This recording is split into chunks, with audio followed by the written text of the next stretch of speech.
kung halimbawa re-electionist ako at ang nasa harapan ko ay ang impeachment, boboto ba ako na pabor o against the impeachment of VP Sara, na nakikita ko na ang laki ng voting base ni VP Sara na hindi naman yan kaila sa Mindanao at parte ng Visayas. So, magdadalawang isip ako kung magte-2028, yan ba kukunin ko o susuportahan ko yung Chacha na mag-i-extend ako, let it wither out, or talagang boboto ako na hindi talaga alinsunod doon sa impeachment. So, very enticing, lalo na doon sa mga re-electionist senators.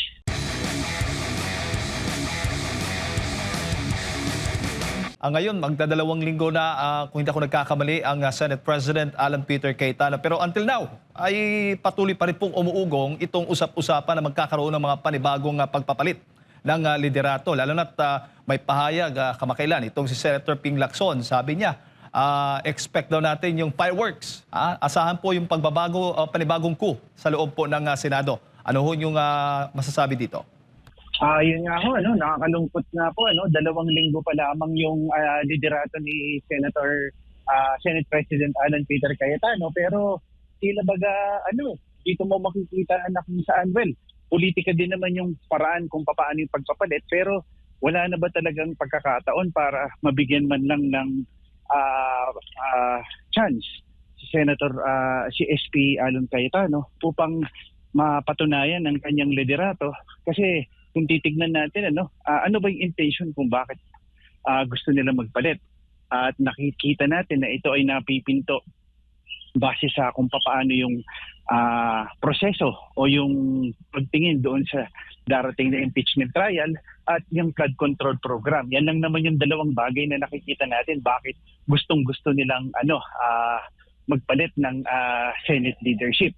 Nakaka-importante din tignan natin is napakanipis nung paraan din kasi nung unang pagpapalit, 13-11. At lalo na ngayon, yung alam naman natin yung nangyari kay Senator Bato, nalagasan yung mayorya ng isang miyembro na kung saan 12-11. So talagang kung titignan natin, napakanipis niyan. Pero beyond the politics, ang tinitignan natin dito ay yung prudence man lang ng mga nasa minority members na kung saan ganito na ba talaga every now and then kapag tingin natin may politika, palit kaagad tayo ng miyembro ng ang Senate President. So yun yung mga nakikita ho natin na na sitwasyon dito po sa ating Senado ngayon. Opo, pero paano ito nakakaapekto itong papalit-palit ng leadership diyan sa loob ng Senado, Prof? Well, una ho sa lahat, malaki yung epekto nito sa pagkakataon na kung saan yung mga legislative work ho nila ay hindi na ho nila nagagampanan na maayos. Kasi tandaan ho natin, sa kada pagpapalit ho ng Senate President, nagbabago din ho yung mga committee chairs natin ho. So yung mga committee chairs, nakabase ho doon sa spoil system na kung saan siyempre bumoto ka, nandirito ka. Hindi na rin din ho nakikita ito sa pagkakataon na alam o marunong talaga yung Senate, yung senador doon sa committee na kanyang hinahawakan. So nagiging political accommodation siya. Ikalawa, pagpasok ng impeachment trial na yan, ilan na lang yung makikita nating legislative work na magagampanan nila dahil kakainin yung oras ng mga mambabatas patungkol dito na naman sa impeachment proceeding. So napaka gulo at hindi lang ho yan, yung perception ho ng international community na mayroon hong political instability in our country. Hindi na nga gumagana o may challenge na nga sa governance pagdating sa executive. At ito pa ngayon yung pagpapalit every now and then ng Senate leadership. So, 2 linggo lang, magpapalit na naman. So, nakakalungkot kung ang motibo o ang agenda politika, hindi ho ba? Opo. Pero so far sa assessment po ninyo, kahit sa loob ng 2 linggong pamumuno ni Senate President Alan Peter Cayetano, ay kontento ho ba kayo sa kanyang pamamahala sa ngayon, lalo na sa pag-handle po nitong tensyon, gulo dyan sa loob ng Senado? Well, of course, yun nga rin din, hindi pa naman natin pwedeng sabihin na conclusive na yung pagkakataon na kung saan meron na talagang definite na findings doon. Under investigation pa rin din naman siya. So, bakit hindi mo nabigyan ng pagkakataon paano i-handle ni Senator Alan Peter Cayetano ito?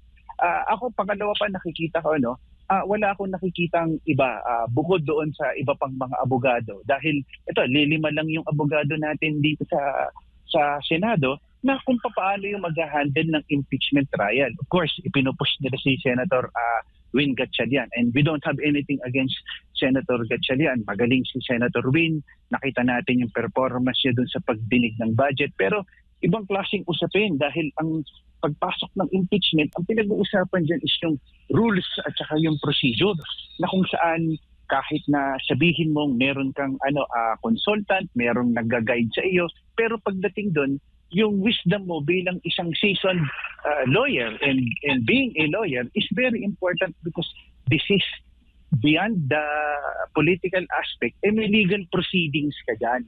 So mahalaga yan na dapat ang nag-handle niyan abogado at abogado rin.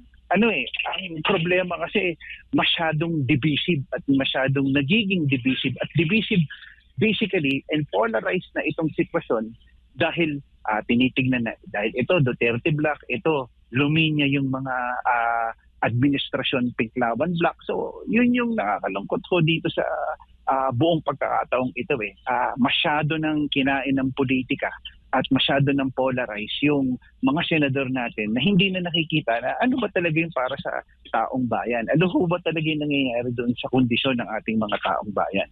Opo. At sa tingin po ninyo, solid pa rin ba yung 13 senador na nasa majority ngayon considering sa mga kinakaharap po nilang mga kaso at kontrobersya? Tingin ko solid pa rin din naman at ito yung pinakamalaking hamon sa 13 na yan. Pagpalagay na natin 12 dahil talagang medyo hindi ko alam kung paano pa makaka-perform si Senador Bato in light ng nangyayari sa kanya. Pero yung 12 na yan, tingin ko it would either make or break them. Sa mga ipinapatang na kaso sa kanila, sa mga pressure, pwedeng sabihin natin na mas maging lalong lumakas yung kanilang band at mas mag-stick sila o magpadala sila basically sa pressure. Kasi tandaan natin, coincidence, ang tanong dyan, coincidence ng Bato at pagkatapos na magpalit ng Senate President, biglang naglitawan yung mga kaso na nais na ipataw dito sa mga ibang mga senador na umanib doon sa mga mayorya. So nandyan basically binubuhay yung usapin sa ombudsman sa kaso ni Senator Chis Escudero doon sa 2025 budget. Andyan yung dalawang magkapatid na bilyar doon sa SEC, nadadawit din si Senator Bongo, and very recently andyan din yung SEC at saka yung usapin doon sa kaso ni Senator Marcoleta na di umano doon sa illegal campaign source. At ang pinaka-recent yung pagtulong di umano ni Senator Robin Padilla sa pagtakas kay Senator Bato. So andyan yung pressure. So ang tanong dyan, is it just coincidence or is it really a deliberate attempt to put pressure na para dito ito sa mga ibang mga bloke ng mayorya ay tumungo at umanib sa minority? Oo, at considering din, Prof, kung na-monitor mo yung pahayag ni Senator Amy Marcos, di ba sabi niya, kinukumbinsi nga ang ilan po sa kanilang lumipat sa minority o suportahan nga yung dating majority para sa pagbabago ng liderato dyan sa Senado. Ang sabi pa, kung hindi isusuporta, kung hindi makakumbinsi, ay talagang kaso ang kakaharapin. Kung sila na may lilipat, may incentive package yung sinasabi niya ni Senator Amy Marcos. Prof, anong masasabi mo doon? Ayun, yun, sa pahayag po ni Senator Amy, talagang kakatok na lang ho tayo sa puso ng paninindigan ho ng ating mga senador. Pagdating ho dyan, kasi napakahirap ho, lalo na tandaan ho natin na yung pressure mabigat kasi yung buong arsenal ng Estado ay nandyan ho. Pero sa kabilang banda, kung umanib ka naman sa kanila, ano yung gusto nating tignan dito? Nawawalan na ba talaga tayo ng prinsipyo pagdating dyan? Di ho ba? So ako, tanging pagkatok na lamang ho sa puso ng ating mga senador na gawin ho kung ano yung tama, gawin ho kung ano yung nararapat para sa taong bayan. Yun ho yung tingin kong pinakamahalagang panawagan ho natin dito, ano? Opo, opo. At nabanggit mo yung kanina, yung isa sa mga possible na intensyon o agenda nga sa likod nga ng umuugong na panibagong kudita sa loob ng Senado, bukod sa impeachment, ay sa tingin po ninyo, ay isa rin ho ba sa nakikita po ninyo ang pagbabago ng ating saligang batas? Merong nga sabi si Senator Amy Marcos at binanggit din ito kahapon doon sa Rage Coalition program sa Davao o sa Mindanao, Prof. ni Mayor Baste Duterte na merong isinusulong na CONAS o Constitutional Assembly para i-extend ang termino ng mga politiko at meron ngang sabi ni Senator Amy kahapon or yung kamakailan ay nagkaroon daw ng pagpupulong. Si Senator Tito Soto at ang House Speaker Bogie D, kasama din daw si Senator Ping Lacson pero itinanggi po ng senador. Ano hong masasabi ninyo? Yun yung ikatlo na nakikita natin na umuugong na meron hong posibilidad na pagpupush sa charter change. Alam nyo, napakaganda ng intention ng charter change. Ako ho, isa sa mga advocacy ako ho talaga is talagang magpalit ng baguhin na ang ating saligang batas at amyendahan na ito.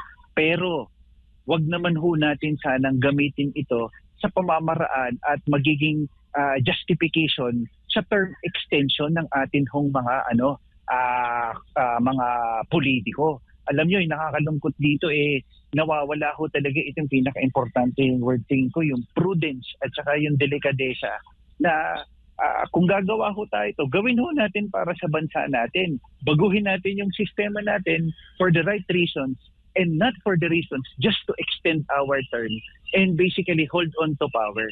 Yun ho yung nakakalungkot ho rin din dito no? So ano ho yung intention? Balikan natin yung basic premise or basic principle. Bakit ho natin inaamyendahan at gusto ho nating amyendahan yung ating konstitusyon?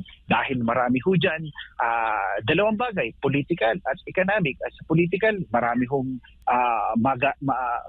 sistema o solusyon na po pwede hong ma-address sa pangkasalukuyang sitwasyon. Ganon din ho sa economic na buksan ng ating ekonomiya. Pero kapag ito ay ginamit na justification sa pagpapanatili at pag-extend ng termino ng atin hong mga politiko, ay hindi naman ho ito tingin ko maganda sa pagkakataong ito. Kaya nagkakaroon po ng hindi magandang perception ang taong bayan pag pinag-uusapan na yung SASA. Nagiging negative yung stigma kasi ang basic premise extension ho ng term ng mga atin ng mga politiko. Opo. Bago ko ipasa kay Partner Admiral Prof, sa tingin mo ay magiging possible o realistic yan kung sakali man mapapalitan ng tuluyan ang liderato ng Senado mula kay Senate President Alan Peter Cayetano? Maaari kung maging kumpleto at yung sinasabi nga ho mamaya na magkaroon ulit ng pagpapalit, talagang hindi na ho yan malayong pwedeng mangyari. At ang isa kong nakikita diyan ay lahat po ito nakadepende kapag malapit na po ang SONA at sa SONA ng ating Pangulo ay bumitaw ho siya ng charter change. Yan na ho yun. So ang hudyat ho na ito ay validation po na talagang meron hong ganyan is kapag may kumpas o meron hong direktiba na nanggaling mismo sa ating Pangulo sa susunod na SONA na mabanggit niya ho yan. Prof, magandang umaga, si Admar po ito. Pero ang umuugo ngayon, CONAS daw yung kanilang gagamitin. Naging malinaw na po ba yung magiging patakaran po dyan sa botohan kung isahan lang ang Kongreso natin o hiwalay yung boto ng Senado at Kamara? Unang-una, hindi pa po klaro yan kung boboto po ba sila jointly or separately. Kailangan mabigyan niya ng linaw. Ikalawa, kung totoo at kung gusto ho natin magkaroon ng charter change, bakit hindi ho tayo mag-constitutional convention? Bakit ho kinakailangan mag-constituent assembly? Oho, sinasabi natin na pagka-constituent assembly at base sa datos talagang mas makakatipid po tayo. Pero saligang batas ho itong pinag-uusapan natin. Ang dami hong nasayang na pera sa flood control na napunta lang sa bulsa ng kung sino-sino. Kung talagang seryoso tayo mag-amyenda ng atin hong konstitusyon at pinag-uusapan ho natin ang kinabukasan ho ng bansa natin, ay hindi ho dapat tayo mag-atubiling, kumastos at to get the bright minds maihalal at dumaan ho sa democratic process na may representative yung talagang tao para mag-draft ng atin hong constitution. Opo, at kung sakaling maisulong itong CONAS at magiging hiwalay ang boto ng Senado at Kamara, mahihirapan pa rin sila, Prof, sa kanilang isinusulong, lalo na yung term extension pagdating sa Senado. Oho, alam nyo, ang pinakahamon ho dyan is makukumbinse. Kasi very enticing Kung ako re-electionist sa 2028 at kung halimbawa re-electionist ako at ang nasa harapan ko ay ang impeachment, boboto ba ako na pabor o against the impeachment of VP Sara, na nakikita ko na ang laki ng voting base ni VP Sara na hindi naman yan kaila sa Mindanao at parte ng Visayas. So magdadalawang isip ako kung magte-2028 yan ba kukunin ko o susuportahan ko yung Chacha na mag-i-extend ako, let it wither out, or talagang boboto ako na hindi talaga alinsunod doon sa impeachment. So very enticing lalo na doon sa mga re-electionist senators. Prof, sakali man na mangyari itong umuugong na CONAS, ano ang magiging role or papel, or pwede bang mag-oppose din dito ang ating mga kababayan, considering naging hindi pa makalimutan natin yung nangyari sa Marcos Sr. Administration na talagang ninais na mahaba ang kanyang pamumuno, at ito rin yung ginawa noon na posibleng gawin din ngayon. Ano ba ang maaring hakbang na gagawin? Maari bang magsabi ang ating mga kababayan na hindi pwedeng isulong yan? Alam nyo, nakakatawa nga ako, Sir Edmar, yung mga kritiko dati ng panahon ni Pangulong Duterte na talagang sinasabi, ina-attempt pa lang noon. Mula nga noon na natatandaan ho natin, bumuo siya para tignan yung ating evaluate yung 1987 Constitution, mag-shift tayo sa federalismo, and so on and so forth, hanggang nag-push tayo sa surgical amendments na lang. Lahat naman ito hindi ipinush dahil naramdaman ng ating Pangulo, former President Rodrigo Duterte noon, na ito ay hindi talaga prioridad at tumama yung pandemic sa pagkakataong yon. Hindi ho ba? Hindi ipinilit ni Pangulong Duterte. Ngayon, ang number one ng mga kritiko dito ay yung mga kritiko na, yung sinasabing term extension.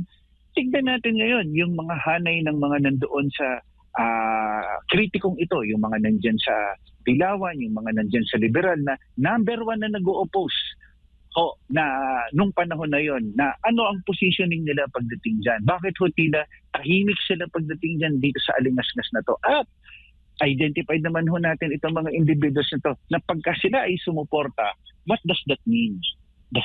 That only means na very political in nature, hindi nila tinignan yung konsiderasyon noon na structural o systemic yung paraan dahil kailangan natin. Pero ngayon is kakainin lahat ang prinsipyo, kakainin lahat ang ang ipinaglalaban para lang hindi makaupo talaga ang Duterte at magkaroon talaga ng term extension. At the end of the day, it's always power, Sir Admar. Opo, lipat po ako dito naman sa umuusad na anti-dynasty bill dyan po sa Kamara, itong House Bill number 8389, kasi ang debate talaga dito, merong anti-political dynasty na mga kataga sa ating konstitusyon, pero yung mga patakaran mismo wala. Pero nakikita mo ba na mai-eliminate nitong House Bill 8389 itong dinastiya sa politika po, Prof? Hindi ho. Alam nyo, tigilan na alam nyo baka hindi masyado ho, kasi ang diskurso kasi nilalagay na kapag nakapagpasa ng anti-political dynasty provision, ito yung para magiging silver bullet para maayos yung sistema ng politika natin? Hindi po. Kasi alam nyo, maraming dynasty din po sa buong mundo. Hindi lang naman ho yung Pilipinas. Nagkakaroon tayo ng negative connotation sa dynasty is because yung nakikita ho natin doon sa kondisyon ng ibang lugar natin dito. Ang dynasty ho, pwede ho nating sabihin both good and both pwede hong sabihin natin mabuti o hindi rin din ho nakakabuti. Pero para sa akin po, dapat ho, mag-focus tayo doon sa electoral reform. Ano ho yung electoral reform? Baguhin ho natin yung sistemang electoral sa ating bansa. Unang-una ho, Sir Edmar, pwede ho dapat tayo magkaroon ng tinatawag na democracy fund. Ano ho itong democracy fund? I-limit ho natin na magkaroon ho yung finance na sino ho yung pwede mag-contribute, may ceiling lamang para mas magkaroon ng accountability. Gawin ho natin yung mga political parties ho natin na i-subsidize ho ng government para subject sila sa same auditing system na katulad ng ginagawa ng COA. Tanggalin din natin yung balimbing o yung political turncoatism. So palakasan ho natin yung partido pang political kasi hindi naman ho masasagot ng dynasty ho yan eh. At yung sinusulong ho nilang dynasty, it will strengthen the dynasties, not limit them. Bigyan ko ho rin din kayo ng isang konsiderasyon. Pagka yan ay ipinasa, alam nyo magkakaroon yan ng vacuum. Saan mapupunta yan? Patungo na doon sa party list system. So makikita na nga natin ngayon yung party list system, naging extension na rin din ng mga dinastiya. Una yan. Ikalawa, yung tinatawag ko ho na horizontal approach. Ano ho yung horizontal approach? Dati vertical. Sinusungkit nila sa local, magpapatakbo sila ng pamilya sa national. Ngayon, anong ginagawa nila? Horizontal. Pag sinabing horizontal po, nagbabayan-bayan sila, nagpapakasal yung second, yung fifth or sixth generation nilang kaanak, doon din sa kaanak ng ibang pamilya doon. Intermarriage basically po, or nagsisettle sila sa ibang lugar, creating other dynasties from other places. Ito na ho ang phenomena na nangyayari ngayon. So nagkakaroon ho siya ng vacuum. Hindi ho siya silver bullet na masasagot ko yung ating hong problema. Opo. Prof, si Jade po ulit ito. Si Senator Amy Marcos may Facebook post na nananawagan nga o humihikayat sa kanyang mga kasama dyan sa Senado, Senate President Alan Peter Cayna at iba pa, na simulan ng imbestigahan itong itong flood control anomaly. Kailangan buksan na ito, simulan ng Blue Ribbon Committee. At ano ho yung sa tingin po ninyo dapat napapanahon na or dapat na bang buksan pumuli ang investigasyon kaugnay nga ng flood control anomaly? Matagal na ho dapat yan.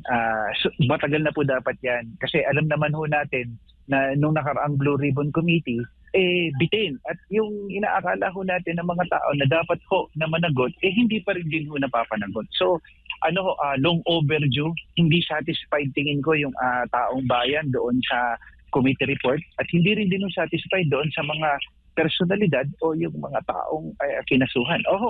Na-appreciate natin may mga nakasuhan pero sila lang ho ba talaga yung mga tao na dapat kasuhan o mas malalim pa ito o buong spectrum ba? Yun yung dapat ho natin. Kailangan ho natin ng accountability at transparency pa ho dito. At wala ho dapat itong sinisino. At ito rin ang isa sa mga nakikita niyong dahilan bakit may parang bali-balita ulit ng pagbabago ng liderato. Ayaw buksan ulit itong investigasyon. Tama po. Dalawa lang naman ho. Yung ikatlong punto na talakay natin kanina. Una ho, mabigat ho dyan yung impeachment. Ikalawa po, yung flood control. At ikatlo, yung plano, kung totoo man yung planong pagpupush ng charter change po. So yan ho yung tatlong pinakamabibigat na agenda na usapin na kung saan mahalaga o critical na makuha ang Senate leadership.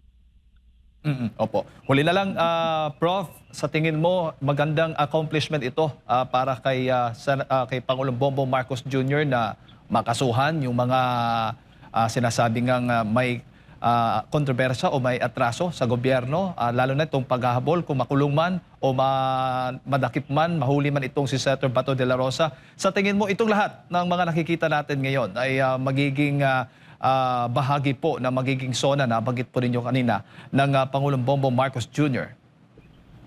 Tingin ko hindi sa karakter naman na nakita natin sa ating Pangulo noong nakalipas ng 3 taon. Hindi niya didiretsuhin yung mga ganyang kabibigat na issue.